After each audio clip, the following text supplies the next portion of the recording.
Assalamu alaikum wa rahmatullahi wa barakatuh. Mbalamusizza mwenna baganda bange banna nkyukakyuka buli omu okusinziira ku mukutu gonda okusinziirako kubanga otulaba.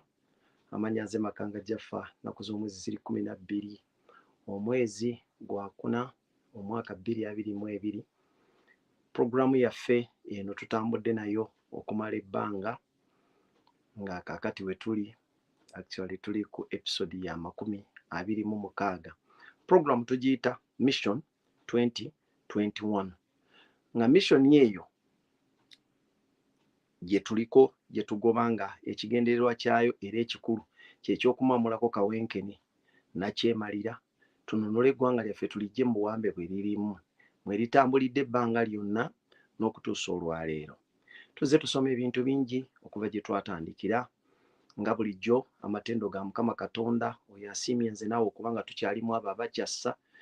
Tumusaba nnyo ebbanga lyonna asaasire abantu baffe abali mu makomera ne mu malwaliro nga tukakasa nti yalina obusobozi obw'okubasumulula okuva mu mbeera eyo gye balimu.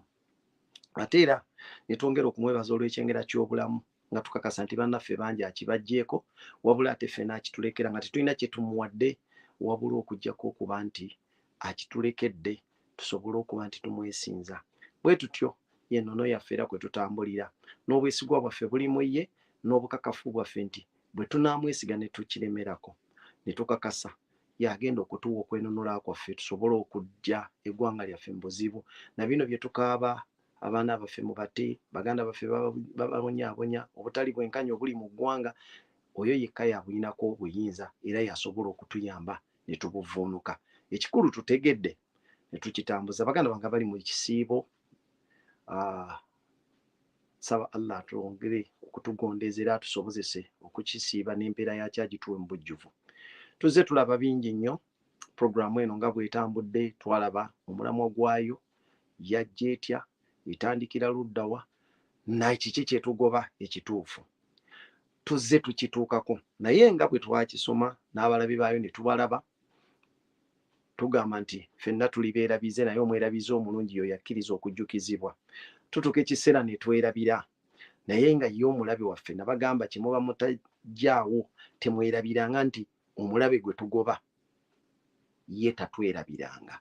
Ffeffe tuyinza okubuzaabuzibwa ndowooza olw'okuba nti okumanya tulina kutono ku bigendererwa bye, tulina kutono ku bigendererwa by'abantu bannaffe, naye ye omulabe ayina ekyo kyennyini ekyamuleeta era akimanyi nti ffe kizibu kye. Kitegeeza ye tatwerabidde ebbanga lyonna.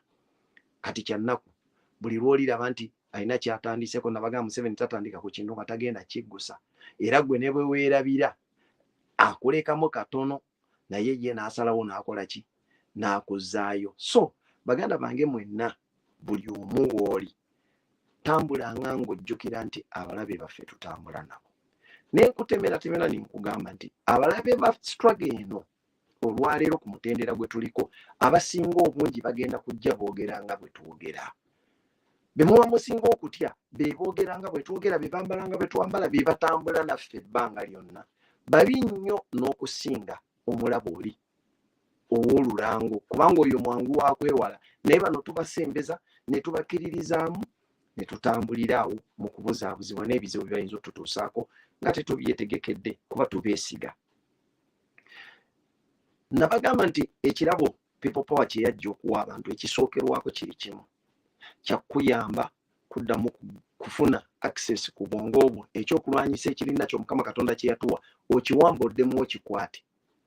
Bw'omala okukiwamba okiteekeko emiziziko oba ekisenge okulaba nti tokkiriza bantu kuddamu kujja kukiyingiramu kuba ekyamazima ekintu kino ekirabo ekyo oba ekyokulwanyisa kino Mukama Katonda yakituwadde naye abalabe baffe bonna awo we basimba amakanda nga banaatwataakinga. Ne twetemera abalabe baffe tukimanyi tulina abalabe ab'olulango nga bwe tugamba nti tulina gavumenti ezitunyiga mu Africa okutwaliza awamu, naye gavumenti ezo nazo zirina bakama baazo bezikolera ng'abo be baateekateekera be badesigninga system etukuumidde mu buwambe.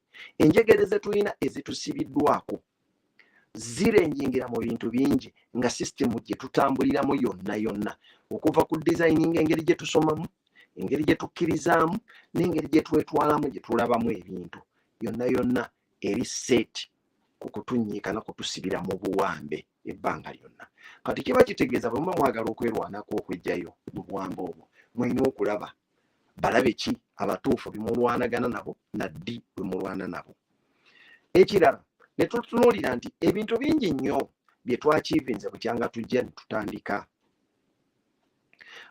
Okuva lwe twajja okutandika, abantu abasinga obungi kyabalema okutegeera nti ffe twazze kutema mpenda kwe tuba tusimbulira okugamba nti twenunula.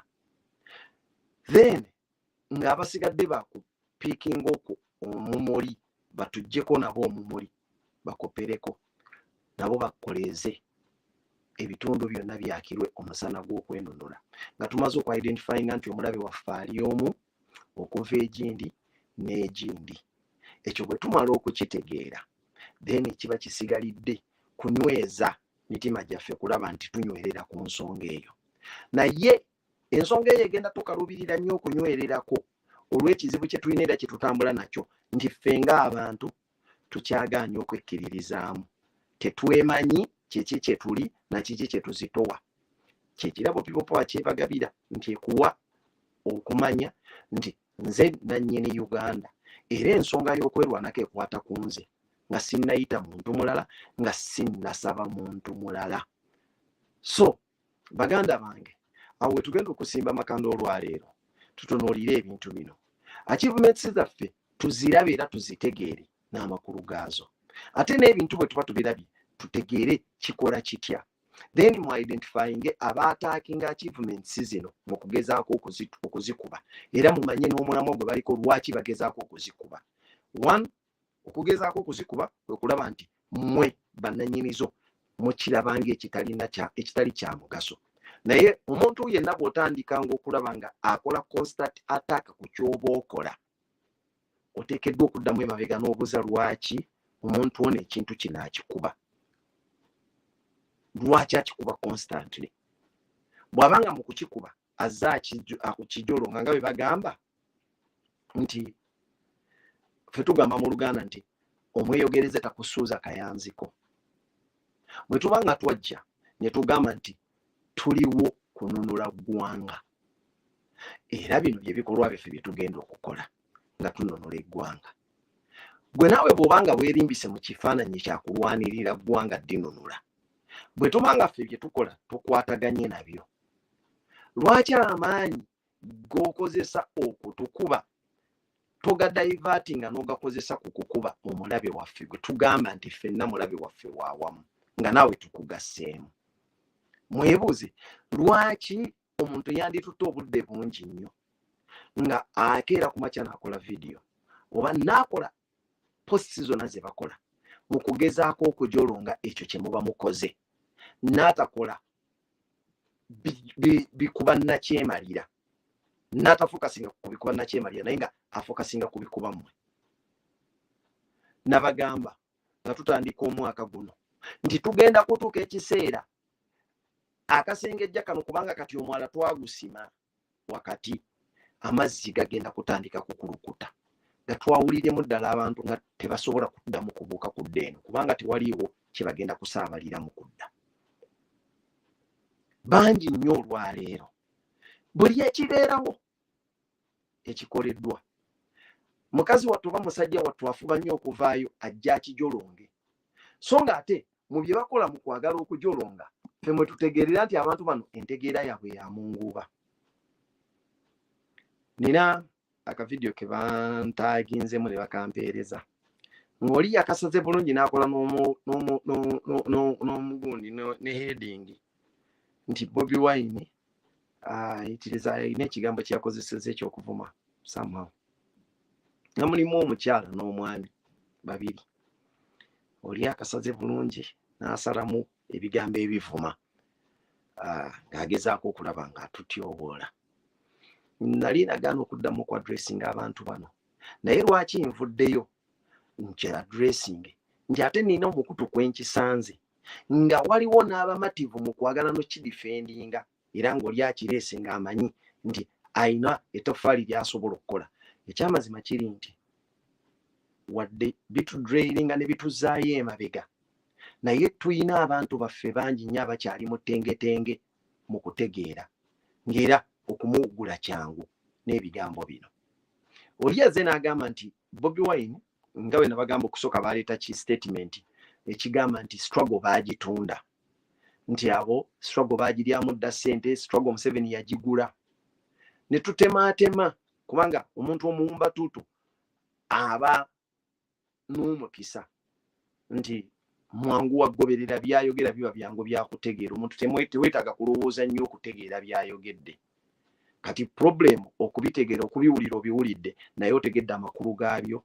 Kati abo abantu bwe batyo babeera n'ekintu kimu nti atunda ebigambo bye nga totegedde mulamwa ye ekigendererwa kye guba mulamwa oguli emabega eno, naye ebigambo bye byabitunda byangu byakuwulira omuntu n'abiteeka mu mutwe. Kati ate abantu baffe mu Uganda ne mu Africa okutwaliza awamu twakulanga tuli mu system etatwetaagisa nnyo kufumiintiriza, era abazungu system y'okusoma gye baatuteerawo teyeetaaga nnyo kufumiintiriza. Yensonga lwaki bw'ogenda ku mitendera gy'okusoma gyonna subjects ezeetaagamu okufumiintiriza akatonoko okusinziira ku setup ya curriculum gye tutambulirako ne syllabus zaffe nga bwe zibeera, ezeetaagamu okulowoozaamu okufumiintirizaamu ntono era zijjumbirwa kitono ewaffe mu Africa. Those are science subjects, si byakuwaana bali nti kufa ebya byaffe abasoma arts, naye ekyamazima kiri nti birimuko okufumiintirizaamu okutono. Yensonga lwaki n'ababisoma nabo era ku mutendera gwa research badda ne bakola ebyaffe bye tukola. Mukwata ki research w'abalala gwe ba researching edda ne mukola report n'oddamu n'obijjungulula gwe n'obijja mu lupapula manno mwe baawandika mu bitabo baawandika n'owandiika omumu n'ogamba nakoze research nga ne reference ogamba okusinziira ku kitabo kya gundi n'ekitabo kya gundi n'ekitabo kya gundi. Amakulu nti tetulina original work, tetuba no original composition okujjako ate abagenze mu bitone. Olaba ne mu bitone olwaleero era okujungulula gye kuli bangi bw'ogenda okutunuulira katugeze bannabitone abasinga okuba abangu.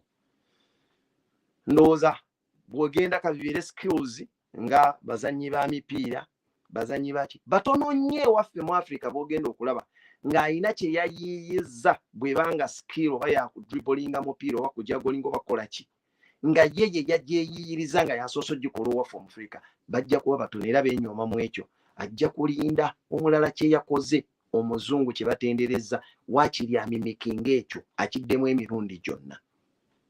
Bwe tutuuka mu bino ebirala ate gujja bagira bannaffe kati ng'abayimbi oluyimba nga bwe yalujja eri bwalusitula ekinene n'alulekayo mu biiti y'emu ne rhythm gye lutambuliramu n'ateekamu butyose ebigambo ebyogeddwa mu lulimi olulala n'abizza mu Luganda oba n'abizza mu lulimi lwonna olwaffe olw'Afrika n'agamba nayiiyizza era n'akola ne hit naye ng'akoppye bukoppi kibadde wali n'akizza wano.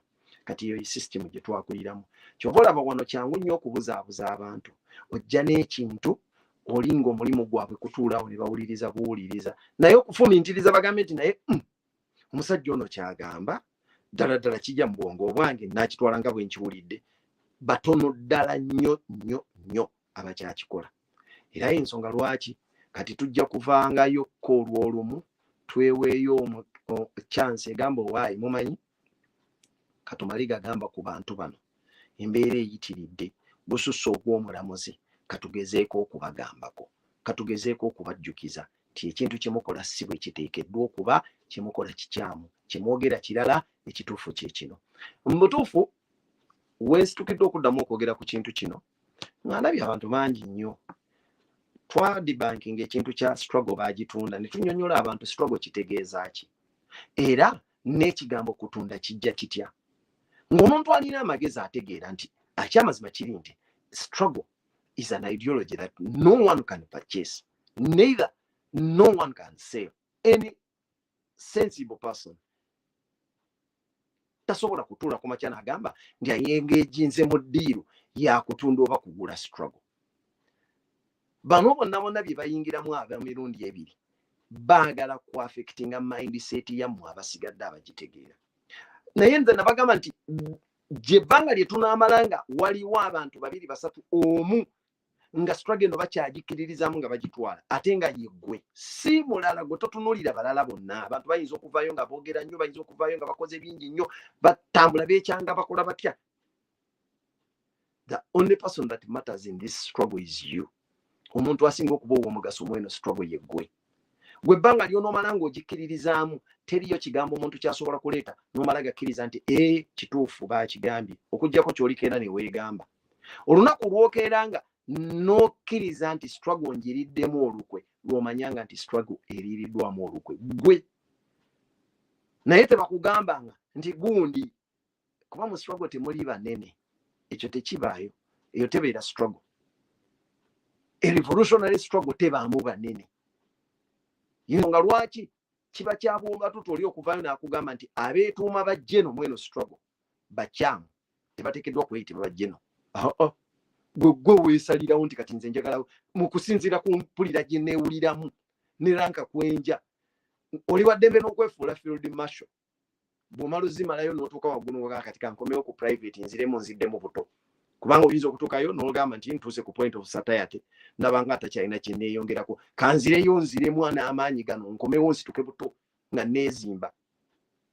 Naye eryo lyonna ebbeetu oliyina mu struggle. Ekirala eno social media oba technology okujja ne improving neereeta bingi, yatuwa opportunities nyingi.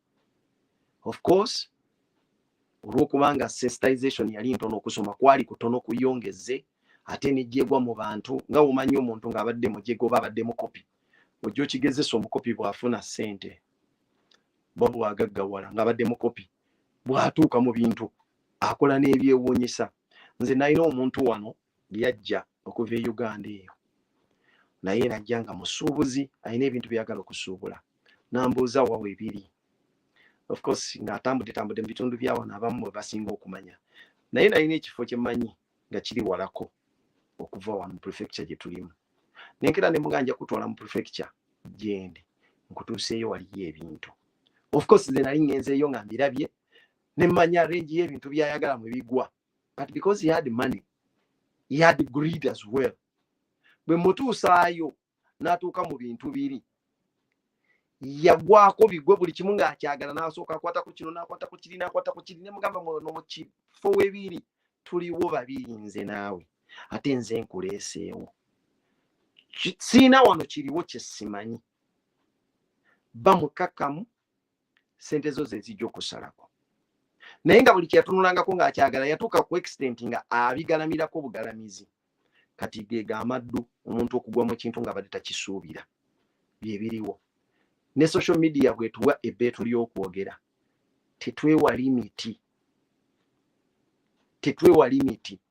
Kati abasasulwa okujja okuttatana struggle n'okuginafuya bakola bingi nnyo. Mu byo bye bakola mwe muli ogw'okwagala okunafuya naye nga bayita mu kuvvoola n'okuvuma. Tebeewa limiti, beerabira n'okwerabira nti oba enkya embeera esobola okukyukamu.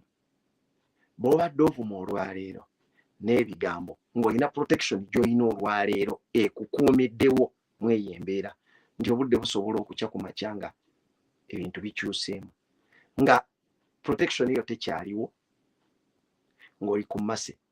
Naye abantu balina ekintu kye batajjukira nti olwaleero eno social media yajja gundi technology ya improving netuwa social media yatuleetera n'ekizibu ekirala okuleka digital fingerprint oba footprint ku mitimbagano. Ojja kukola video olw'okuba nti abasasulira by'okola oba abanyumirwa by'okola okuttattana we bali to protect you. Tomorrow weesisinkane mu kaseera nga tosobola kwerwanako, ngera tosobola. Ekyo weekiri ky'amazima era kikakafu. Kyali kibaddewokko ku balina amagezi bakimanyi. kubanga n'ebyafaayo ne bw'oba ng'okimanyi nti wazaaliddwa ku mulembe gwa Museveni ate lisi okimanyi bulungi nti ne Uganda bukyanga etondebwawo nga Uganda tefugwanga mukulembeze omu gwe gwoyina oba mukisa oba kisiraani okuba nti bukyanga ogwa mu nsi omukulembeze ali omu takyukangako. Naye ebyafaayo bikulaga nti baali bakyuseeko era nga batono nnyo abaali mu buyinza mu kiseera kyabwe nga basobola okukuba akafaananyi nti buli kyakumakya nga tebali mu buyinza obwo era nga bano abaliwo bwe bali. N'olwekyo mu kubagoberera jjukira nnyo nti ekiseera kigenda kutuuka nga bino byonna tebiriiwo, naye ggwe by'okoze toyinaawo mukululo gugenda kubibuza. Ne bw'onoogamba nti ogenda biwanulayo ku mutimbagano obijje ku Woolyo obitusuula ettale, waliwo ababiwandiise ku mwoyo n'abatambuza revolutionary notebook nga wakirabira wakiwandiika. Kati nze akaseera kensinga obbeekesa kensinga obbatiisa ke kaseera ka reconciliation. Will Ugandans be patient enough to listen to your explanation? Okusinziira ku byo banaaba bategedde oba bye baba batutte ku mitima gyabwe. Ekyo n'ekibuuzo muteekeddwa okyebuuzanga ng'okola by'okola. Mukyebuuze nti ekiseera singa bano abasasulira byenkola kinaatuuka nga tebakyali mu buyinza wano, bannayuganda banampuliriza obannyonnyola nti bannange gwali mulimu ffenna twali mu buwambe mumpulirizeeko. Banaaba patient enough to listen to your explanation. Mwetenda amagezi naye awo mutunuleewo, mwetegerezeewo nga mujjukira nti bino bibaako obudde we bikoma, obulamu ne butandika. Naye mujjukire nti every revolution ends with reconciliation and rehabilitation of the system. Ekirala ekimu ku bitiisa abantu change kwe kuba nti buli mulembe gujja ne bannaggwano baagwo. Obadde naggwano muguno, are you certain nti ne mugujja ono oba naggwano? By'okoledde mu kiseera kino ng'oli naggwano okakasa binaakweyimiririra ne bikuwa emirembe mu kiseera ng'obwannaggwano bukuweddeko. Kuba obwannaggwano tubwambala bwambazi nga bwe tujja mu nsi nga tuli bwereere, n'ogenda ng'okyusa n'oyambala kino n'okivaako n'otuuka ku kiri n'okivaako n'odda ku kiri. Twaliko mu kiseera nga tuli baana balenzi nga tuzaaliddwa, naye kubanga ewaffe tebaamanyanga mangu bya sikaani tebyalingawo, naye omuzadde yagulanga obugoye obw'abaana obw'abawala n'obw'abalenzi. Wakati wano mu buto wano nga tutandika tetwabanga na choice. Omala kukulamu n'ofuna akajanja ako n'oganze sambala biteeteeyi, siri mukazi. Naye waliwo ekiseera kiri nga toyina choice. Maama we yasalawo nti ino gyendaga nja mwambaza ka pinki, ate ne colors abasinga tebaali tebazaawula. Ebyo byonna byonna bize bikyuka bukyusi na mulembe. Naawe olwaleero ayogera by'oyogera wejjukiremu, wetunuleko. Oyinza okuba olwaleero oyogera oyambadde gaalubindi, naye emabega watandise ddi okwambala gaalubindi,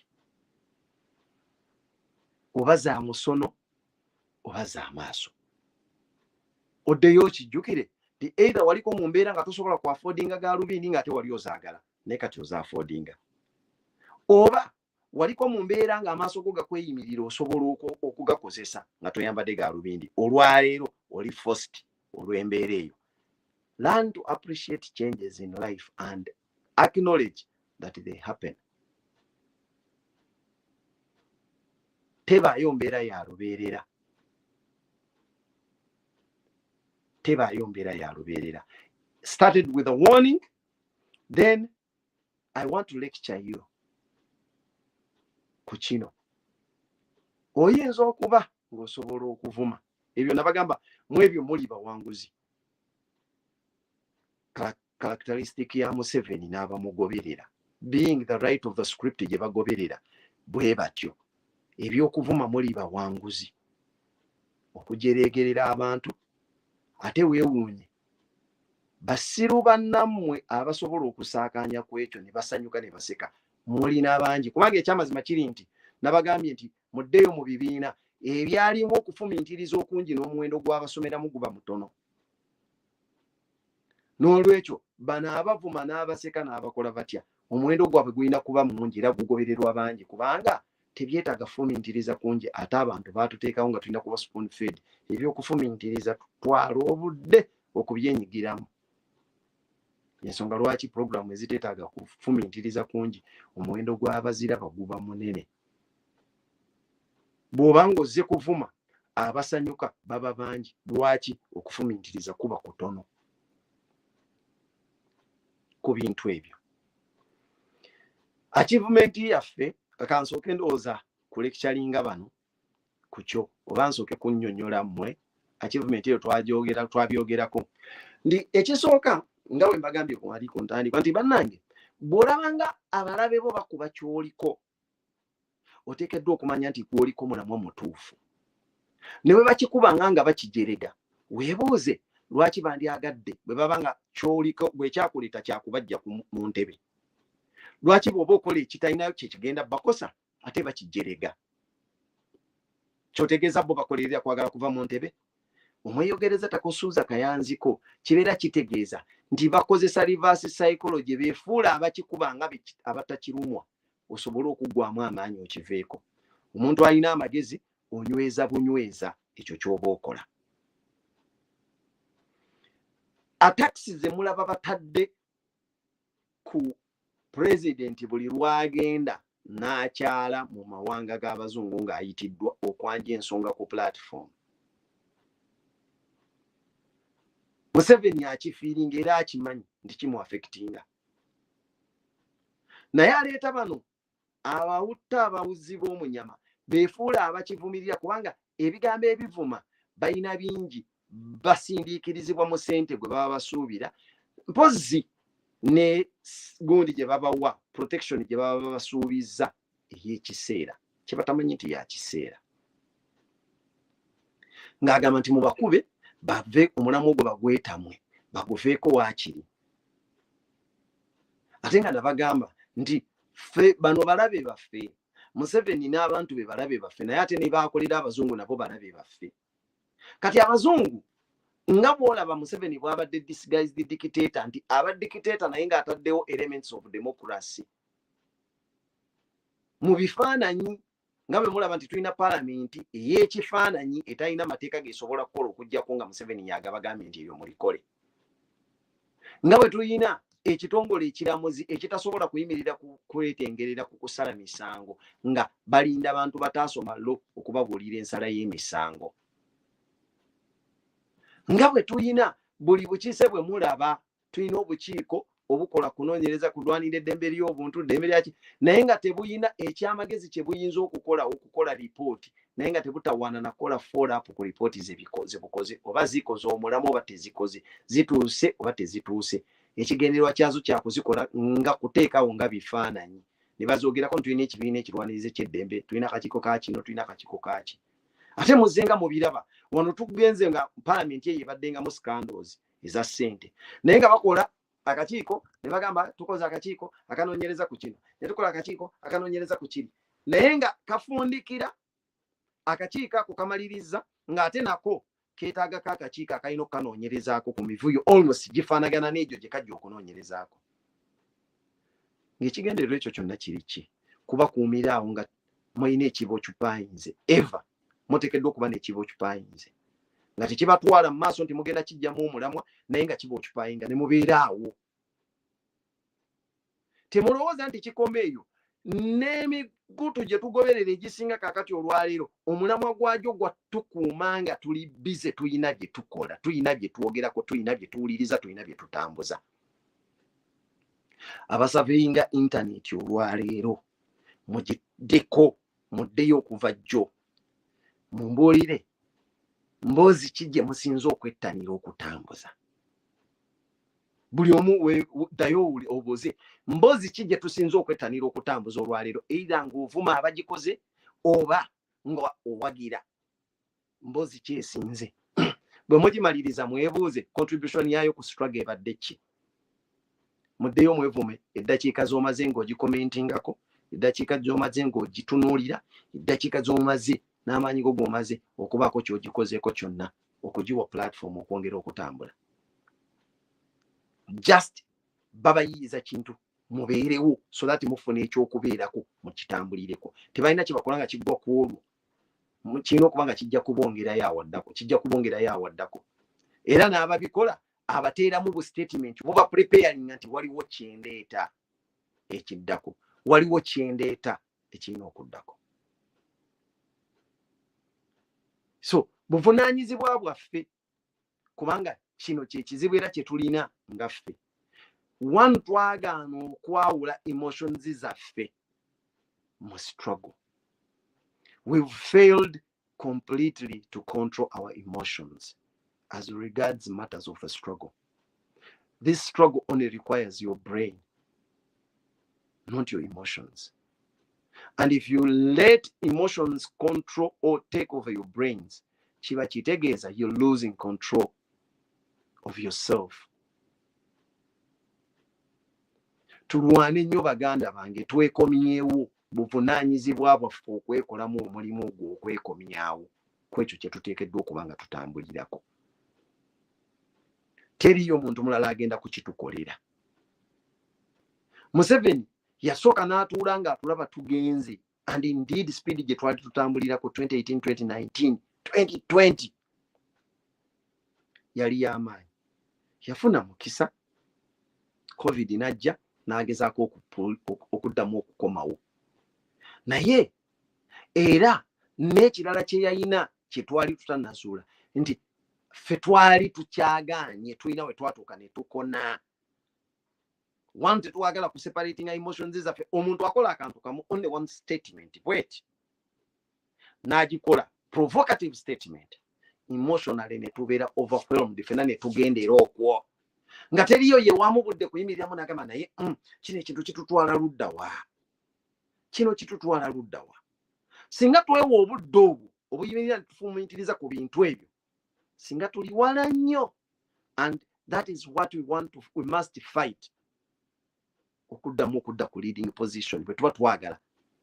But right now nga tukyakkiriza Museveni atusetingire narrative n'abantu be, nga tukyalinda Museveni atusetingire narrative n'abantu be, nga tetweteramu kasengejja, bagenda tuvuga bwe batyo mu kiryeri tubeere awo. Olwaleero baatufulumiriza statement egamba nti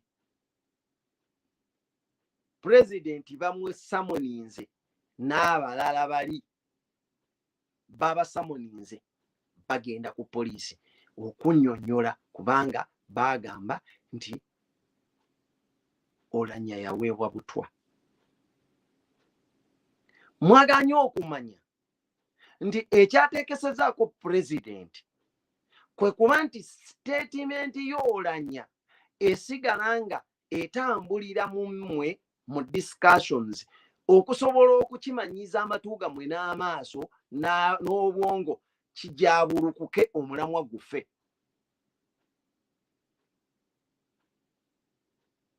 Why? Okwata President ne bamugatta mu bantu be baasamoninze. Eyo kategori gye baasamoninze tagendera omwo. President kategori gy'agenderamu ate yo tebannagisamoninga. Naye bamusamoniza omugattako ku bano so that batukuumira ku nsonga eyo nga tugidiscussinga. President ajja eno nga batuuse ku level egamba nti kati tusamoninga buli kopi y'olupapula kwe kyafulumidde. Kubanga tumanyi nti waliwo empapula z'amawulire ezakiwandiika. Kati nga ovudde ku mutendera ng'omaze n'okusamoninga media houses ezakifulumizza, kubanga ne mu media houses omwo tajjaamu. Omala kutuuka eno nti kati nsamoninze ne kopi kwe kyafulumidde nti olupapula ani yaluguze nti Jaffa weekyannamukaka nti ye tululeete olupapula olwo mululeete luddemu lwaki ekigambo ekyo kyafulumidde ku lwo. That is when woleeta president n'omugatta mugamba nti ye Honorable Kyagulanyi wamu ne empapula kopi za New Vision ya 50 neza bukedda 20 neza gundi 7 neza gundi weziti mwenna namwe mujje munnyonyole lwaki kyafulumidde ku mmwe.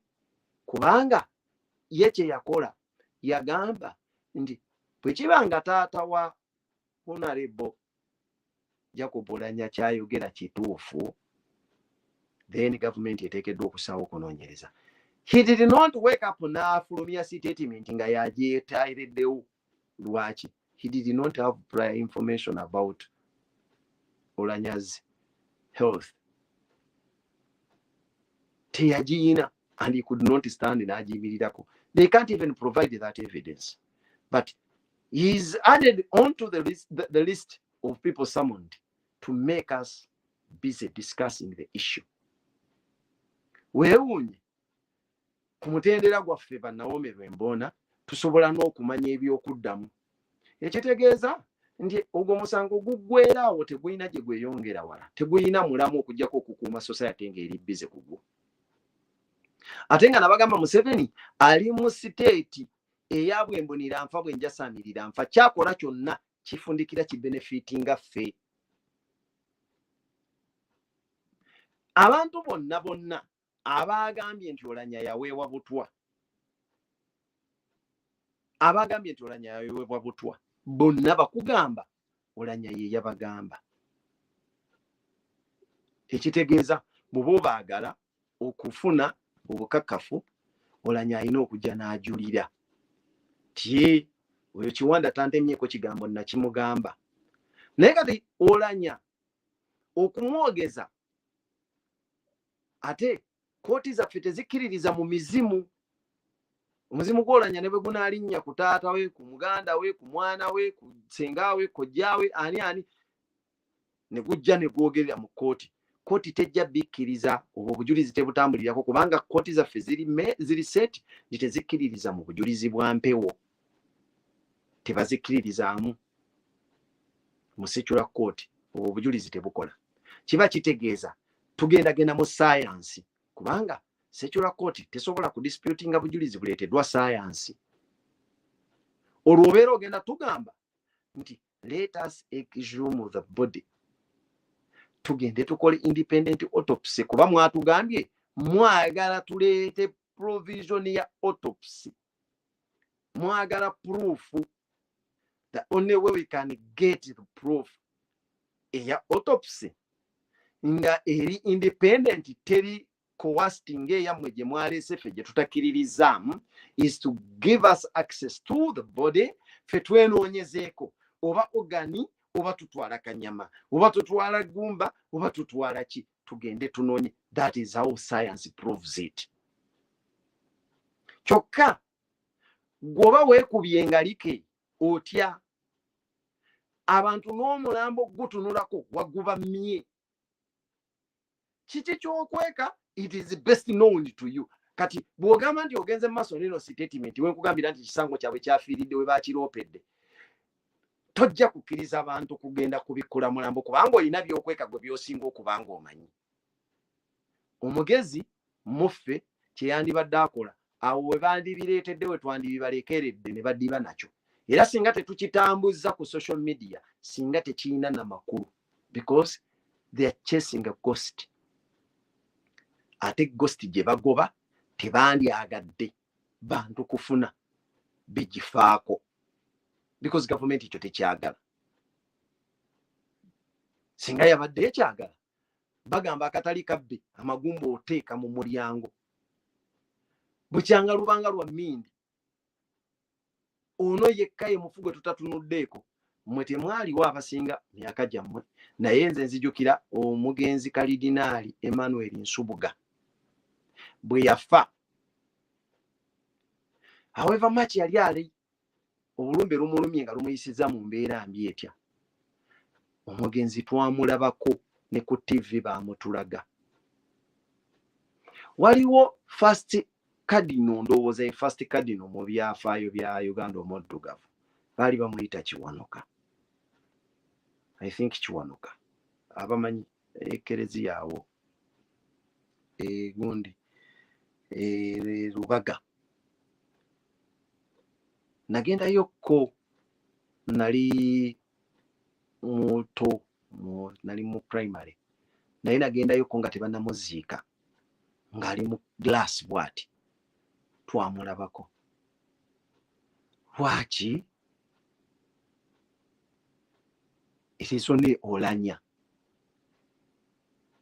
gwe tugamba nti yabadde mulwadde with all the evidence brought out by abamumanyi mwe bakama be babadde akolera, yeyeke yasoose okuba so secret nti talabiddwako bantu. Bw'obanga ekyo wakikoze, are you ready to let us access the body so that we can go and prove you with our allegations? Kati awo muba mukimanyirawo nti tekina gye kigenda kugguka. What do we have to do ngaffe abasigaddewo era abantu abali focused ku mulamwa gwe twajjirako? It is high time tutandike okwawulamu biki bye tugenda nabyo nga be babireese ne bye tuteekeddwa obbaleka ne baleeta ne baba nabyo. A comrade suggested to me nti lwaki president tagaano gendayo, abasajja bano batumanyidde nnyo, lwaki tagaano gendayo? Ne mugamba no, if they summon you to go to police on a foolish or bogus issue like this one, kiba kya bujiga, naye baba bakozesezza amaanyi gaabwe to provoke you into committing a constitutional crime, which is if you're summoned and you do not turn up, then ate waliwo etteeka ly'obwomenye nga basobola okgenda mu kkooti ne bafuna warrant of arrest olw'okuba wagaanye kino kye baakuyitiddeko ekyekisiru. So nga ekyekisiru osobola okgenda singa wabaddewo amateeka, osobola okuba ddamu naawe n'oba samaninga olw'okumalira obudde mu mbeera yonna nga bweri, but because tekirina gy'ojja kifuniramu obwo bwenkanya mu kyo, you don't waste time n'ekyo. What do? You only waste the time gye bakuyise n'ogenda n'okola statement n'ovaayo. They have no case. So don't give them a chance. Ate nti yagaanye ate tutandika oyo katemba ate yagaanye bamuleetedde warrant of arrest, kubanga warrant of arrest bwebezze eba mu mateeka. Kye baakuyitiddeko kiba kya kisiru, naye mu kukikola ekyo kisiru gwe reaction yo bw'ebeera enkyamu, then ogwa mu tteeka. Ekyo nze bwe ntyo bwe nakivunulidde comrade oyo ne mugamba nti bwe kityo bwe kiteekeddwa okuba, abiding by what they say, however much tukimanyi nti kiri mu bumenyi bw'amateeka, naye sofa twakkiriza babeerewo mu bumenyi bw'amateeka kubanga bo bennyini baliwo mu bumenyi bw'amateeka ne bye bakola bya bumenyi bw'amateeka. Tuleme kuddira kuteeka discussions mu democratic system ate nga tetugirina. Tuleme kuteeka discussions ziri professional mu institutions eziri non-professional. Bwe tukola bwe tutyo tuba tureactinga na emotions zaffe mu kifo ky'okusaamu obwongo ne tubala gye tulaga. My humble appeal to you, comrades, it is high time tuleke Museveni n'ebintu bye bakola kubanga byonna biri so bogus, naffe we tubibeerako. We tend to come to their level. We tend to go down to their level. Ebimu twandibibalekedde babikole bafaafaagane nabyo eyo paka we tunaddayo eri nga ffe tusettinga narrative tugitambulireko. But apparently they set a narrative. The only thing we do is to provide them an alternative of the next step. Kubanga bateekawo ekintu nga tebamanyi kiki kye tuyinza kuzzaako, then ffe ne tubateekerawo biki ebisaanye okgenda wali ne bagamba otyo kati ekyo bakyogedde katugende ku ekyo. Bwe tuba twagala okubeera focused ku kino, tugende nabagambako mu revolution zitambula nga zisetinze information flow ne baziteekako ne control. Biki ebiteekeddwa okuba nga bigobererwa. Wano ekyatulemesa, and I think the main reason as to why we find this problem eyokucentralizing information yaffe, information flow, is that because we are using an avenue oba platform ya social media nga ewa abantu liberty to set up their platforms, control them and control the information flowing ako. Gino emikutu gye tuyitako giyambako ko Katonda gisettingawo guidelines okugezaako okuteekawo morality to a certain extent, naye tebasobola kumalayo. For instance, Facebook n'emikutu emirala basanctioninga ennimi ezikozesebwa, naye amaanyi gaabwe gafokasinze nnyo ku nnimi eziri international ze bamanyi. Ezaffe nga zino ze twogereramu balwawo, era ffe bias eva mu bantu bannaffe bennyini yagenda nakwata video kati ngeno gye nkoze, teri insightful, teri violent mu ngeri yonna yonna, naye yasobola okugenda n'alimbalimba kubanga Facebook osobola ogizanyira ku bwongo na eri algorithm. Muteekayo reports nga mureportinga gundi nga babateekako ekibulooka. You will not go there and argue with them nti owaayi kubanga Facebook ababi controlling awo si bantu, information eri fed mu computer. Kati yo computer kasita bagiweereza reports zino nga zireportinga nga page byekoze oba ki, yejja gendera ku ekyo bwe ziweera omuwendo gwe beetaaga nga bo basanctioninga kintu. Kati kyova olaba people power twalimwamu okucentralizing ekintu ekyo, era ojja osanga comrade ayambadde nga nze akola atya, byayogera tebikwatagana, lyayogedde kino, lyayogera kiri, ate ali ku mukutu yanyumya agambye azze kusomesa bantu, yabawemula, yakola atya, ne tutambulira awo. Ate nga tulina ebyokukola bingi mu mitendera gyonna nga tetujja kudda mu kwesika mugwa n'abantu buli dakiika twego nti tumukube ku nkono. Others are motivated by money, anoonya ku mukutu yateekako kasita kinaaba kigobereddwa abantu bangi, kujjamu ssente ze, tayagala kumanya. Abalala nti bwe naawagira gundi nange abawagizi bagenda kundaba bangi, ajja kugoberera bugoberezi nga tataddeemu kulowooza. That is it. Byebizibu bye tulina mu struggle eno, and that is what Museveni has been capitalizing on, okwongera otusika nga atuzza wansi. Okutusika otuzza wansi kijja mubeerera kizibu, newankubadde ezo zonna lupoozi tuziraba, naye obuzibu obuliwo atudireeyinga mu kugenda. Nti newankubadde atusika otuzza wansi, ate naye talina wamu alternative bantu gye bagenda kukkiririzaako nti waayi kati byakola birungi, tumulegitimizing. Ekyo kye kiriwo. I'm very sorry about all comrades that have been complaining about majoring, especially on Uganda. My message is meant for Ugandans mostly. I don't know. The majority of you who are complaining appear to be in fake accounts. I'm not certain whether you're Ugandans or not. All I know is that at least 75% of all people here can clearly understand the mode of communication I chose. That's why I appeal to you to seek hope of translation from a person who would understand it better. Or, since it's a message intended for the struggle, just pick a leaf and do it in your own language, the language you understand most. It's my humble appeal to you, those who have been complaining about me using Luganda as a mode of communication. This is a voluntary work. We are all responding to a call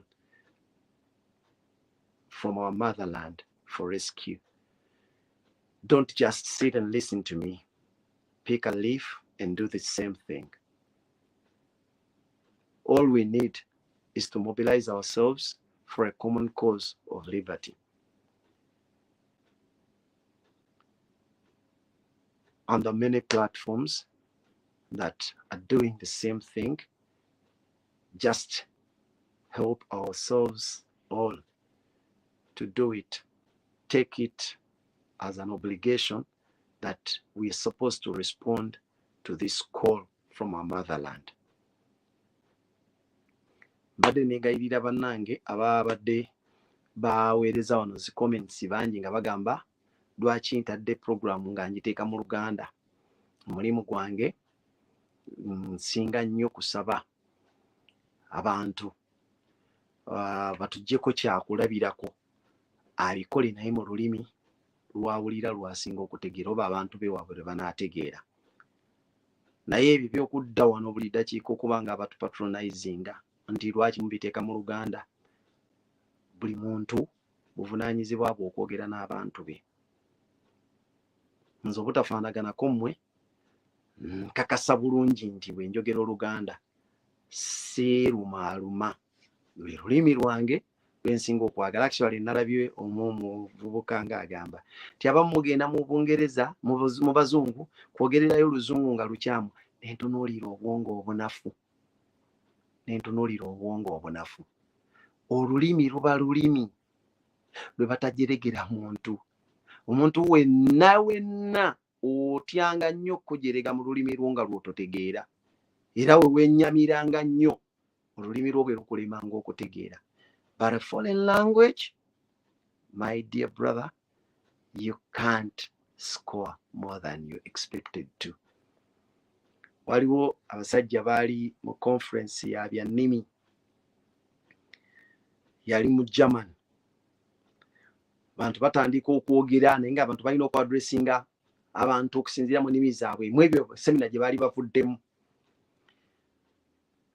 muganda waffe ye Kaddugala n'alyoka avaayo n'atandika okunnyonnyola, n'agezaako okubannyonnyola abazungu bannange era bwe tuti tubadde tuyize bwe tuti, naye nga abannyonnyolera mu Luzungu kubanga yamanya nti olulimi lwe tebajja dduwulira.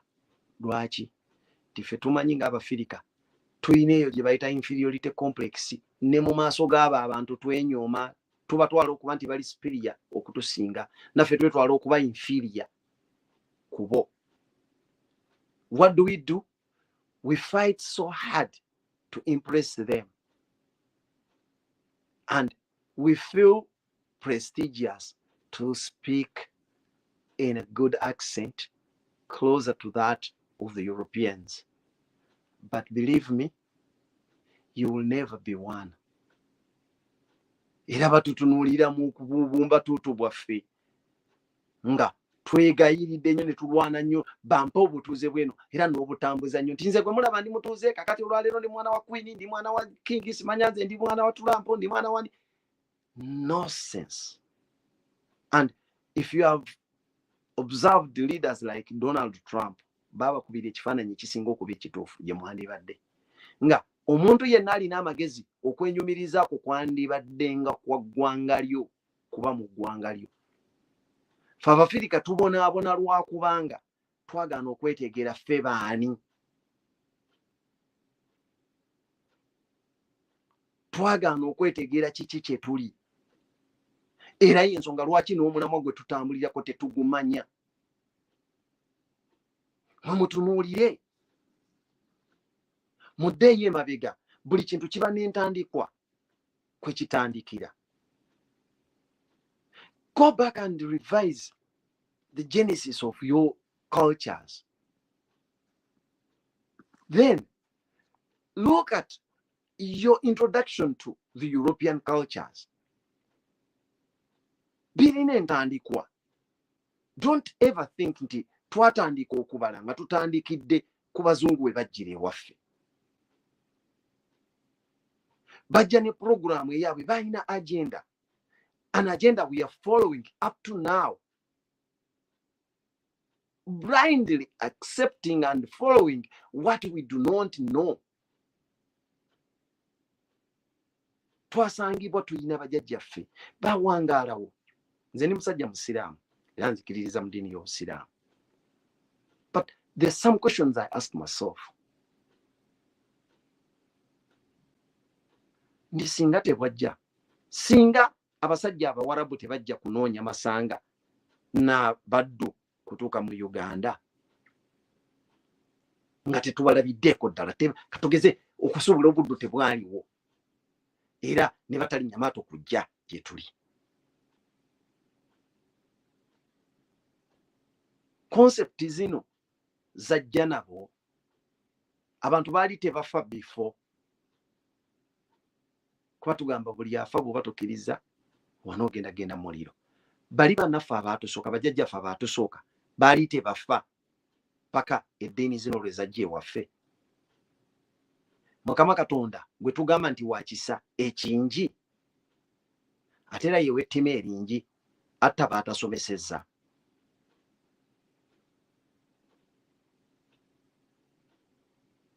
Mwali mwebuuzizaako ekyo nti ffe Katonda singa bano abazungu tebajja, kubanga bano abajja ewaffe okuleeta eddiini y'Obusiraamu bajja kusuubula masanga na baddu, naye nga bw'ogenda okubisoma eddiini gye bajjiramu, kubanga tebaabiyiga luvannyuma, bajja kusuubula masanga na baddu naye nga bajja n'eddiini ezo bazimanyi. Era eddiini gye baali boogerako mu kutandika kwayo ebimu ku nnabbi bye yakola yalwana nnyo okusumulula abaddu okuva mu buddu. Era ne bw'oba osomye Kulaani ekulaga mu bintu byonna ebisinga okuba ebizibu by'ototeekeddwa kwemala geesembereza kwe kulunda kapa n'okkuuma omuddu. Osobola obyagala okuba nabyo naye bye bimu ku bintu by'oteekeddwa okusinga okwegendereza. Eddiini zaali zaabisomesa kubanga tebaamala kujja ate Mukama Katonda okujjuza eddiini. Bagenda okujja ng'eddiini zajjula dde emyaka ziri mu 1000 bukyanga eddiini ejjula, but bajja mu kusuubula basanga n'abaddu ng'ate mu Kulaani gye batusomesa ekyo Kulaani ebivumirira, naye bwe bajja okusuubula ne batusomesezaayo eddiini ne tugifuna ng'ekyengera naffe ne kitusaasaanirako. Naye bali abaatusooka bo balamulwa batya? Abataakisangawo balamulwa batya? Banaffe Abakristaayo bamissionaries ffe twatumya, oli yajja alambula azunga anoonya n'agwa ku mugga Nile we guva, ensibuko yaagwo n'agamba guva wano. Abaffe abantu baffe baali tebamanyi, oba abazungu be baategeera ku olwo nti guvaawo, ani naffe ne twefuula nti naffe tutegedde ku olwo. Bajjajjaffe baali awo baali bakolawo bayitawo batya? Ojja kwekanga nga waaliwo n'abalinawo emikolo egy'obuwangwa egikolerwawo oluvannyuma lw'okukitegeera nti omugga guno gusibuka wano. Naye bano bwe bajja olwo ne tufuuka nti John Speak yalabye we guva, azifu gwe abalukawo ku olwo bwe yajja. Era okuva awo history gwe tusoma ku source of the river Nile atandika na John Speak kujja mu Uganda, naye nga bwe gwatandika mumulooza lwe gwatandikira. Oli history yenna omukadde ne bamuteberako ettaka, kubanga ne history gwe tusoma abagamba nti tusomye kati abantu be bataddemu ekitiibwa, tusoma awandiikiddwa bantu abalina ebigendererwa eby'enjawulo, nga n'ekimu ku bigendererwa ekisinga obukulu kwe kutunafuya obwongo batulowoozese nti ebyaffe bya wansi nnyo, naffe ffennyini tuli ba ku ddaala lya wansi compared to them. N'olwaleero osanga bangi abakikkiririzaamu, ng'era ne ku ssaawa eno asobola okuvaayo ku dibeetinga ku ekyo ng'alaba okugidifendinga nti ffe tuli ba wansi ku bali mu bwongo bwe, ng'alaba kyekijja. Omuddugavu okutuusa olunaku lw'onootandika okutegeera nti oli muntu equally as important as that white person bw'olaba, nga n'ekigenda ekirala ekiyinza okubaawula y'engeri gy'osobola okukozesaamu obwongo bwo, nga kyekyokka ekiyinza okubalinnyisa ku madaala. Ffe ne mu Kulaani Katonda atubuuza nti waayi mulowooza benkanankana abo abamanyi n'abatamanyi. Naye ng'okumanya si kwa kusoma Kulaani nga bwe bagamba, si kwa kusoma Bayibuli. How best do you understand the concept of humanity? Later on, that one of God. ensibuko yo nga gwe omuntu etandikira luddawa? Weenoonye bw'oneezuula ogenda kitegeera nti n'omulamwa gwendiko guteekeddwa kuba guno, nga tojja kulinda muntu mulala gukugamba. Struggle yaffe eri crippled by our ability to access our mental faculties.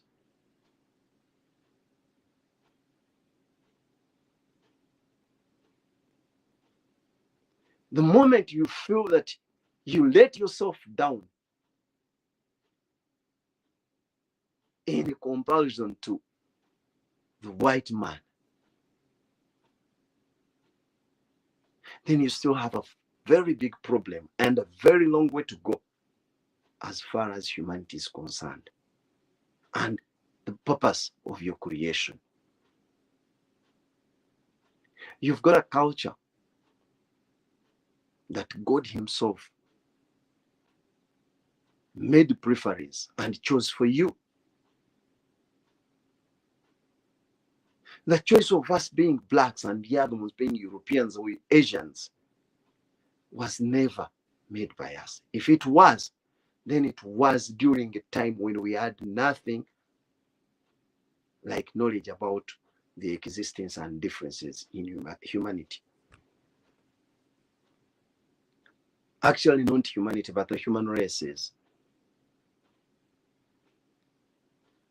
Kyokka Katonda yatugamba, yatutonda mu mawanga n'ebika tusobole okumanyagana, otegeeragana.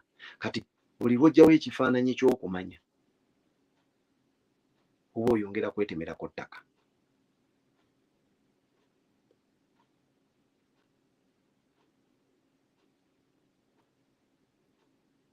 Ffe tulwana ennyo okussa wansi ebyaffe tukulaakulanye eby'abalala, ate weewuunye nga bo batunyigiriza, ate bo tebalirwanako kulaba nga batuyamba okuvaayo.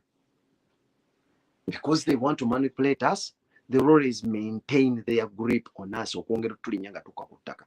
Ffe ne twerwanyisa tuba nga nsenene.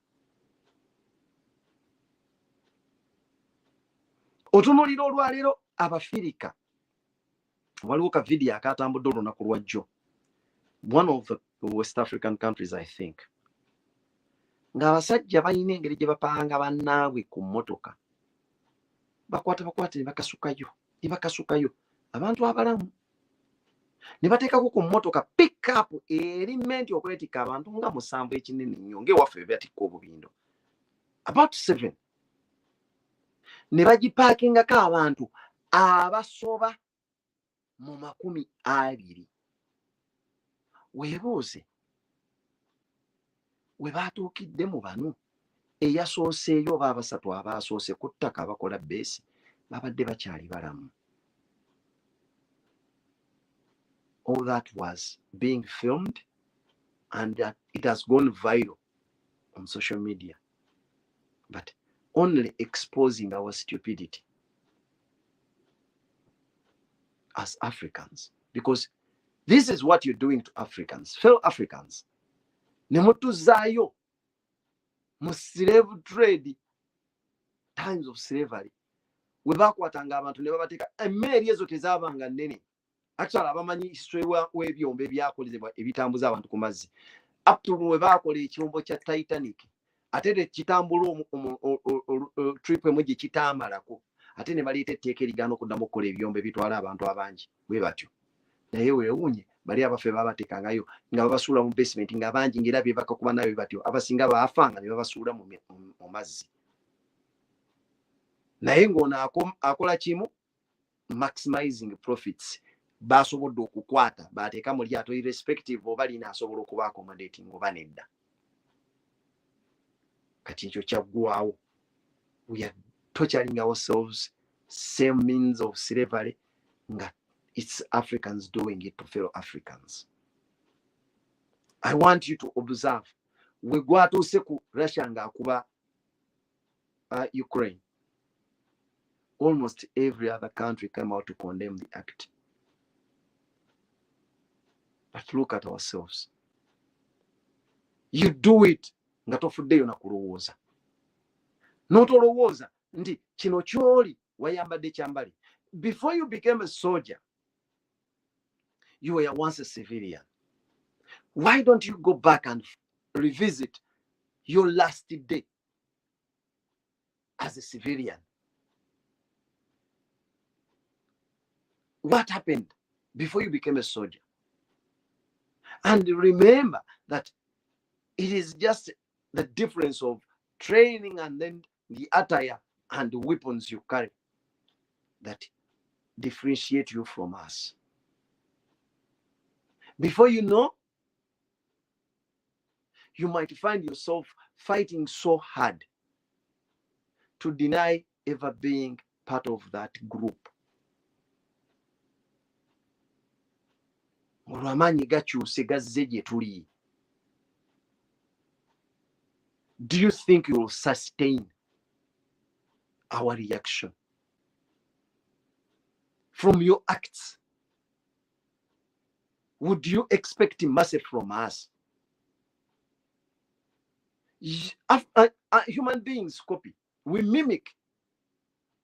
How do we learn to speak, walk, crawl, and other things in life? We tend to mimic, learning from those ones.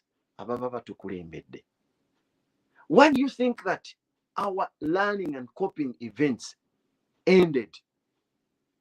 Tetusobola kopa bye mukola mu essaawa zino.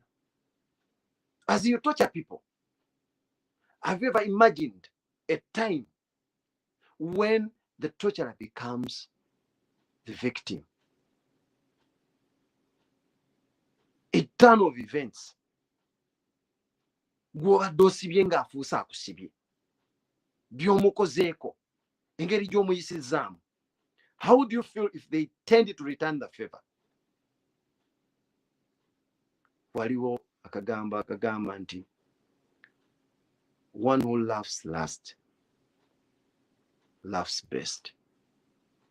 We yaseka oluvannyuma yasinga okunyumirwa enseko oba okuzinyumisa.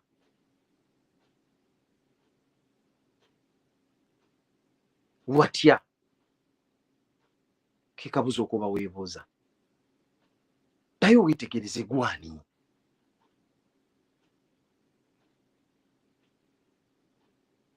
Era okimanye nti oli muntu nga naffe bwe tuli, okufuuka kye tuli kyangu nnyo. Lwaki osuubira nti kizibu? Lwaki olowooza nti gwe weekomeredde? Tutagulula obwongo. Baganda baffe abakozesebwa rigimu eno mu kugezaako okuzza emabega revolution. Gano ge mawulire ge twagala okubawa. Twatandika ekintu kino. We are not ready to back off. We won't. And whoever thought that you can do anything, you're lying to yourself. The worst thing that can be done to us is killing us, either from torture or any other means. But at least the worst is killing us. It is no longer news to us that we can be killed. But we know that that is just one's first step into the next life. Which life? No one has a preventive measure towards it. You can kill. As believers in God, we know that you cannot exceed the number of people that you were predetermined to kill on this earthly life. Just know that there will come a time when you have to kill your last person, then you meet death yourself.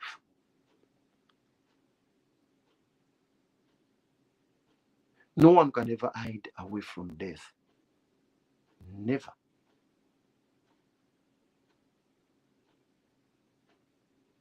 If you had it as a weapon, just know that you're not immune to it. It is only a matter of time.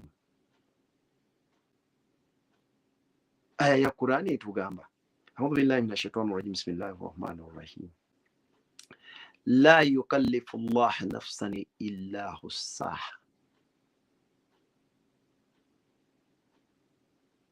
Ndala netugamba la yukallifu Allah nafsan iza jaha ajaluha, nti Katonda talindiriza mwoyo n'ogumu singa essaawa yagwe ebeera etuuse. Bikole byonna osobola okubimalayo. Jjukira lwaki nti ebyo byonna byogenda okukola mu nsi, Mukama Katonda yabikuwandiikako nga wakamala emyezi 4. Malayika lwejja nabyo byonna n'ebiteeka ku mwoyo gwo mu lubuto lwa nnyoko. 120 days. That is when malayika lwebireeta. Don't ever think that you've invented anything. Musajja yali omu ku basajja abaddu ba Katonda abalongoofu ng'ayitibwa Lukumaani. Naye yali abuulirira omwana we gwe yali amu ku baana be yali ayagala, ng'amuteekateeka okubeera omusajja omubuulirizi w'enjiri abuulira abantu. Naye yamugamba mu bintu bye yamukuutira, yamugamba totambulanga ku nsi kuno n'amalala, kubanga ne bw'onoolinnya ettaka lino n'amalala otya tosobola kulyasa, era tosobola kutambuza kujjawo nsozi n'oziseeteza kubanga olirinnya nnyo. Namugamba teweeyagaliranga ennyo ku bantu. Mwemu ku hadithi z'omubaka yatugamba nti omuntu toyinza kumanya kiki ky'onoobeera enkya. Tosobola. Toyinza kumanya kiki ky'onoobeera nkya. Kyava tugamba nti yagala by'oyagala byonna, naye ekiseera kigenda kutuuka oyawukane nabyo.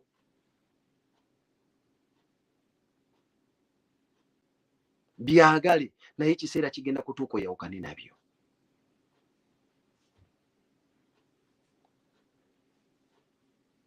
Obubaka bwa leero njagadde butunuulire baganda bange bwe tuli mu struggle eno, naye ate nga abateekeddwa okugyamu ennyo ekyokuyiga beba abaleeteddwa nga musuubira nti mukyasobola okutunafuya mu ebyo bye tukola. Bande baataakinga nnyo ekintu kya president ogenda ebweru, naye constant attacks, the numerous attacks towards that is a clear indication that it has made an impact that Museveni himself feels, and that is why he condemns it and he sends people, because he doesn't want to show that naye asindika bano abantu be bajje bakivumirire nammwe mukijjemu amaanyi. If it is not affecting them anyhow in any way, it is better bakyesonyiwe. It's better bakyesonyiwe, kiba tekirina we kibanyiga, bakyesonyiwe. Ffe batuleke tukole ebyaffe ebitalina makulu, then bagende maaso. For those ones who claim to be in the struggle with us, everyone that claims to be in the struggle with us, tubagamba nnyo buli omu akwate waakutte. No one would love to attack you in all your ways, and that's why we rarely mention you. But it is funny, you've got very many things in common with the dictator and his followers, which brings us to a conclusion that buli ekitambula ng'embaata eba mbaata. We expect Museveni's people to attack us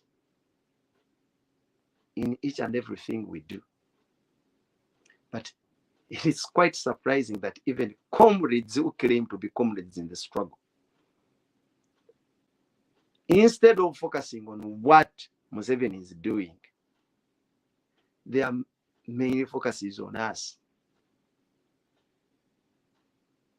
It is better if you want to prove that you are really in the struggle, do what you're doing. Mukwate kubo lyammwe. There are many ways of killing a cat or a rat. Take yours and let us concentrate on ours.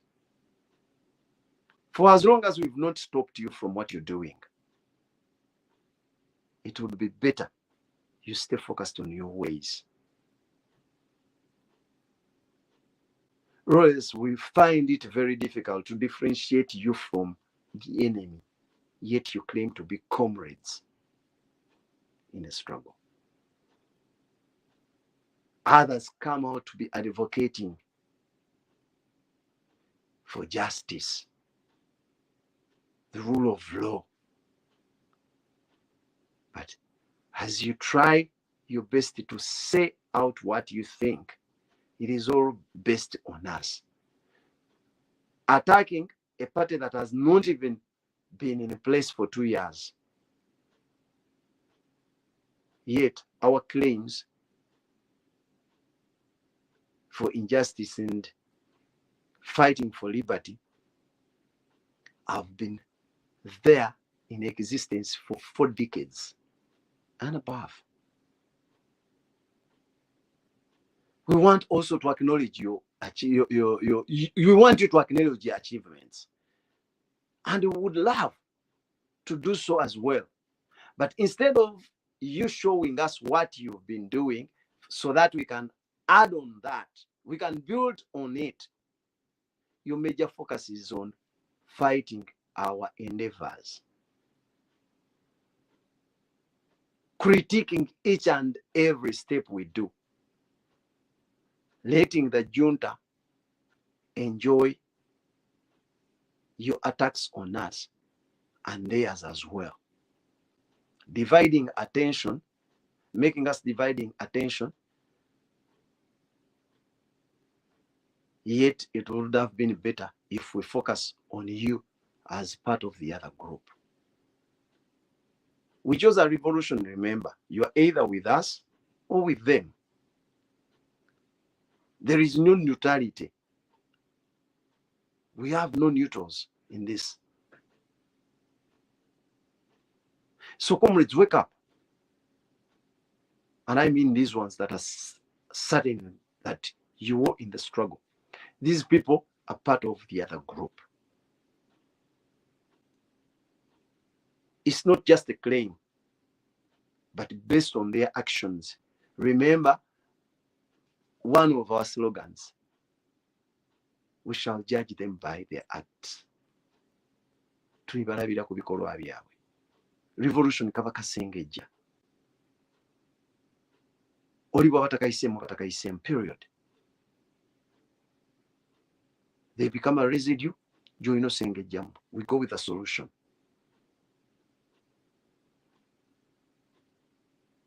Let us not give them a chance by promoting their diversions. If you've understood that it's a diversion, best not to discuss it. Not waste time with it. Let us concentrate. We can still lead, because nature has it now.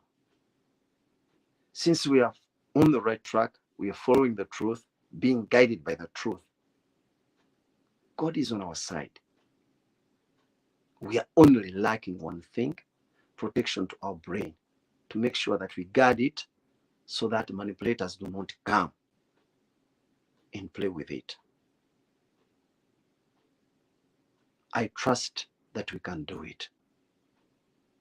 We've been there before. We only need to concentrate and capitalize on what we've had, what we've achieved, and know its meaning. If they say it's meaningless, constant knocking on a hard rock breaks it.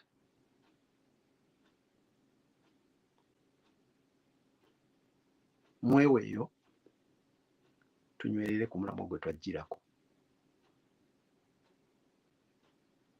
Otherwise, I'll thank everyone that has been here and whatever you've done to make sure that this message moves around. Thank all comrades and the platforms that have allowed us to air out our views on your platforms.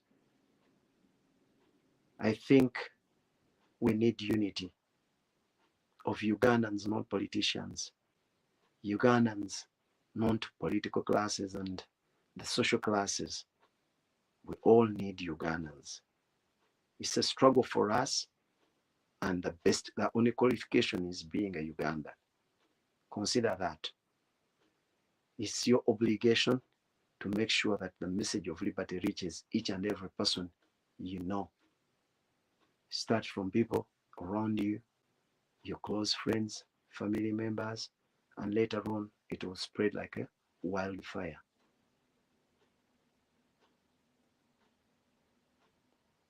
I'll finally appeal to my comrades who complain about us using Luganda that it is as easy as we are doing it. We all understand in our mother languages. Although you will say that you'll hear English, but whatever you hear from my English conversation must be translated in your mother tongue for you to comprehend. This is not a question of show of who speaks best English, because it's not a yardstick and it's not anything that is required in our struggle. Use your language. Our major focus is on our people back home. Make sure they understand the concept. We are not appealing to Europeans to come to our rescue. That's why English is not our problem. The problem lies back home. And the message must be delivered to our people and let them understand it in their mother language. You can do it. These are not new things that are happening. We only capitalize on what we've been experiencing. Unless you want to tell me that you're not from Uganda, but you would love to be part of the conversation. But for the people back home, all we are talking about are issues that have been there for 40 years plus. Nothing new. It only turns that today the horror is by the Pang, machetes, the Vijambia issue in your region. Tomorrow it will be gun violence. Later on, struck by iron bars and other things. Manipulators include those that have put shackles of religion on our brains, people who manipulate us from our religions, especially the foreign religions. However, even our ancestral religion have been infiltrated as well. We've got a lot of cultural believers who are con men and have taken it all. Let us identify ourselves, find out our goal, liberate our people using our brains. Tweyambe baganda bange, tuddeyo tutaase ensi yaffe, buvunaanyizibwa bwaffe. Gwe olwaleero ndaba obuvunaanyizibwa buno tobutikka munnaddiini kuba tomanyi bigendererwa bye. Nga n'eddiini gyakusomesezaamu ngwira mwenna gye mutamanyi bigendererwa. It is not kumanya kutono, naye sooka omanye. Omuntu alowooza okumanya okungi tategeerera ku byebweru, asooka kutegeera ye kyali. Eddiini nnungi naye lwana nnyo okusooka okutegeera ggwe agenda osoma eddiini oli kiki. Then later on otandika okwongerezaako ebintu ebirala. bw'onooba tonneetegeera ogenda fuuka engenzigenzi gye bagenda okukozesa buli kintu, ekuleetera n'okuvuma ebintu ebibyo. Gwe omwana omuzaalo omuganda owaffe bakadde bwe bafa n'obayita sitaani, ne weebuuza nti bwe baba nga bakadde olwafudde baafuuse sitaani, are you destined to be Satan's descendants?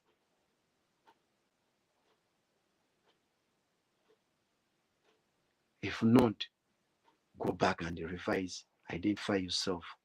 It is a question of identifying who you are in relation to the concept of God, the Most High. Otherwise, assalamu alaikum wa rahmatullahi wa barakatuh. Mbeebaziza nnyo abasobodde okubeerako era n'ensanyukira n'ekyemukola ekyokutambuza obubaka. Twenyweze tumanye abalabe baffe n'engeri gye batulumbamu. Akuma takuumira mpeera.